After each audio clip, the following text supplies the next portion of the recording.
I scammed people for over $10,000 in CSGO and then lost most of it when I was 13. So basically I was 13 years old and I was a gamer back then. I was a CSGO player at the time, a normal kid who played the game since he was 6 years old. By this, I mean that I played Counter-Strike since I was 6. So I had like 7 years experience in the game. One night I remember playing and there was a guy that told me I'm great at this game and he wants to play more. I remember that after I talked to him for the first time into the mic, he heard that I was just a kid and he added me, and after a quick chat, I got scammed. I lost 12 cents worth of cases, which are in-game items. Really nothing, but this is how it began. After this, I learned from the internet how to perform a scam in this game. Basically searched on Google how not to get scammed on Steam and took some ideas from there. And how salesmen are more convincing while trading so I can look more experienced when I was talking to people. Not even 2 days passes and I already got a knife in this game. An M9 Bayo Vanilla for people that know the game, and for those that don't, it's worth about $100. This was the first time I really felt guilty about something, but I also wanted the skins, potentially the money, so I went on going. After I got in-game items worth about $300 in less than a week, I went on and got level 100 on Steam. Now it is really nothing, but back then it was wow. After getting this level on Steam, everything went really smooth. People were adding me from forums, from Steam groups, from CSGO Lounge, everyone wanting to sell their items to me because I looked like the most reputable buyer around. I remember that I was always asked why do they need to sell their items. I felt really guilty and I promised myself that I won't scam people that need money for medical problems / people from my country. Some people were pretty scared. Someone told me that, quote, I had their lives in my hands and that if I scam them, they will check out permanently. I called it a bluff and proceeded on scamming them. Nobody ever checked out as far as I know, but there were times when people would just add me, ask me if I was willing to buy their items for X amount of dollars. I tried to negotiate with them, etc., to make it seem like a real deal, and I couldn't even finish my messages because they were already giving me their in-game items. This went on, and I had a stack of around 30 knives at once. Now, I think it was around 2013, and I discovered CSGO gambling websites. Oh boy.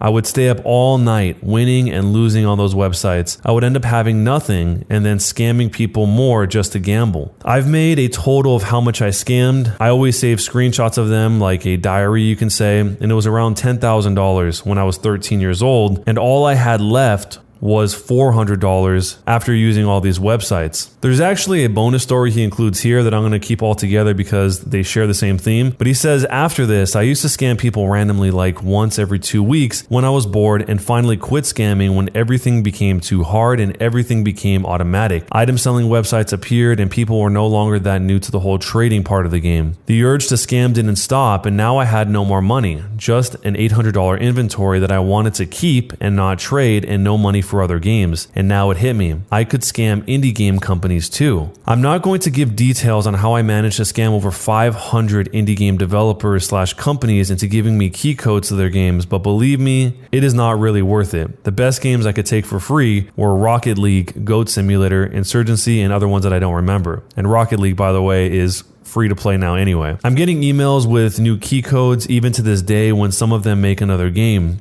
I don't know why, but if I'd had to guess, I'd say they got an automatic list with ex-business partners. This was a fun part of my childhood because it developed my business ability. I learned how to talk to people and how to make really nice business emails, and it was overall a good learning method. At least that's how I see it. No, I'm not scamming people anymore, and I sometimes feel bad when I look back at those memories. But I guess that a 13-year-old wouldn't think that much, and there was even pressure to scam more because my friends saw me as sort of a god of scamming or an evil genius, and I liked being appreciated, even when it wasn't because of something good. So, am I the jerk for scamming people out of $10,000 in CSGO items? This is pretty nuts. So this guy would probably still have all of these items if it weren't for the CSGO gambling sites. So basically, some of these CSGO gambling sites ended up inheriting or having all the items trickle down into them because, as it turns out, a lot of those sites appeared to be rigged anyway. But this is crazy. It's kind of funny that he learned how to scam by looking up how to not scam. It makes me think of the whole thing where some people believe that viruses are created by the antivirus software companies because they want to have something to be able to defend against, something to sell you, so they make a problem so they could sell you this thing to keep you from getting that virus. In this case, he's just trying not to get scammed and learn how to scam along the process. But it does seem like this stuff is a lot harder to do these days because the way Valve changed everything. And like he says here, a lot of stuff is automated. So there was probably just a small window where a lot of people were able to do this. And it sucks for everyone that did get scammed. But let me know what you guys think. Jerk or not a jerk? And what would you do? I scammed my cousin out of his $250 CSGO knife. So my cousin and I were contemplating whether or not to gamble our $120 knives in CSGO. Like the dum-dums me and him were, we decided to do it choosing the 2x multiplier.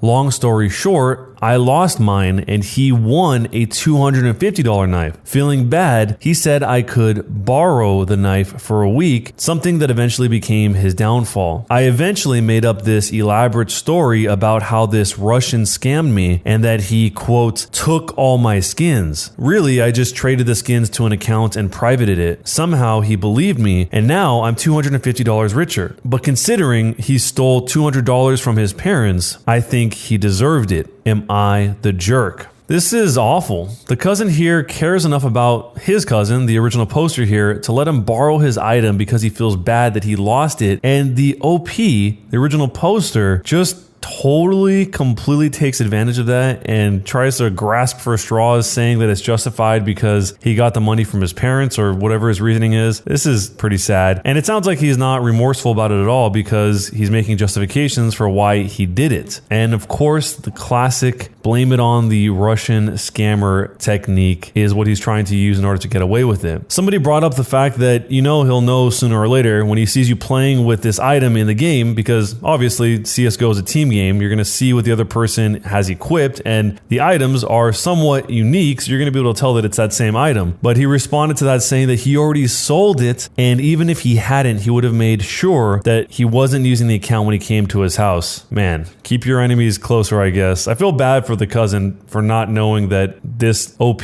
has such an evil outlook towards his own cousin. But let me know what you guys think, jerk or not a jerk, and what would you do if you found out that your cousin had taken your $250 item in CSGO?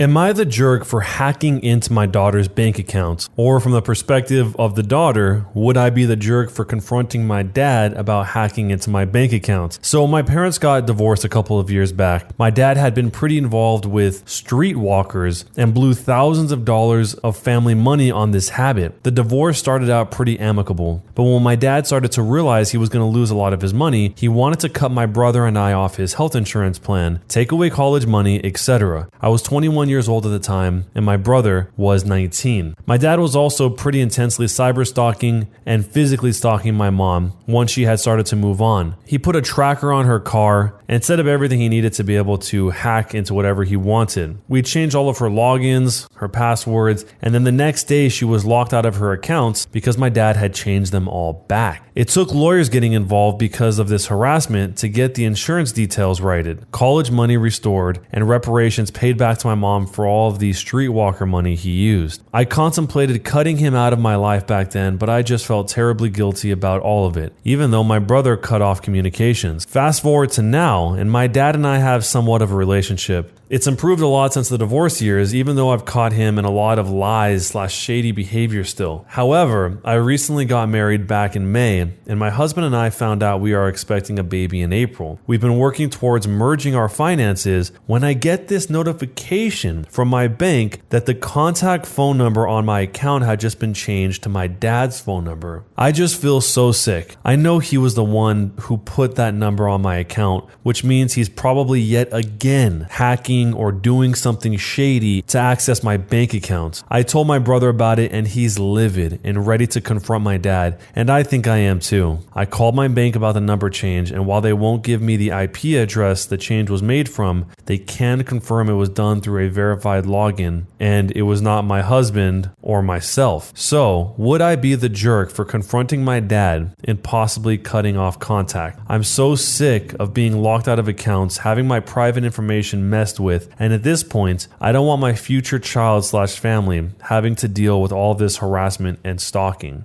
Am I the jerk? This is always a sad situation when there's a parent who's clearly taking advantage of his family. I mean, it sounds like he definitely has some sort of issues. If he's blowing all of his money on his bad habits and then he's trying to do what with the ex-wife? I guess annoy her? I'm not really sure what that would happen because I don't know if he could actually even pull money out, even when he does change all of her login information. And with the daughter, I really don't understand what he's trying to do there. I guess maybe assume that since they're merging their accounts, that's the perfect time to get some cash out of the situation because there's going to be the most confusion. Either way, this is going to be a hard situation to deal with because you're going to have to either cut your dad out of it or he's going to keep trying to basically break his way into all of your private accounts. Even if you absolutely have to, you might even have to change bank accounts. But let me know what you guys think, jerk or not a jerk, from either perspective, and what would you do? Am I the jerk for calling my sister's husband useless? I'm a 17-year-old female and my sister is a 34-year-old female. She called me saying that her work had an emergency and she needs someone to get there ASAP and needed me to watch her kids because no one else can. I rushed over there just to find her husband locked in his game room playing video games. I asked her why she called me over if he was home, and she said he didn't want to babysit because it was his only day off. My sister left and I started hanging with the kids. I was changing the baby's diaper and the other kids wanted a snack. I told them to go ask their dad to make them a snack since the baby had a blowout and it was going to take a while to clean him up. Well, their dad sent them back upstairs and told them to ask me again. After cleaning the baby up, I made the kids a snack and their dad came out to eat and told me not to let the kids interrupt him on his day off. By the way, he works part-time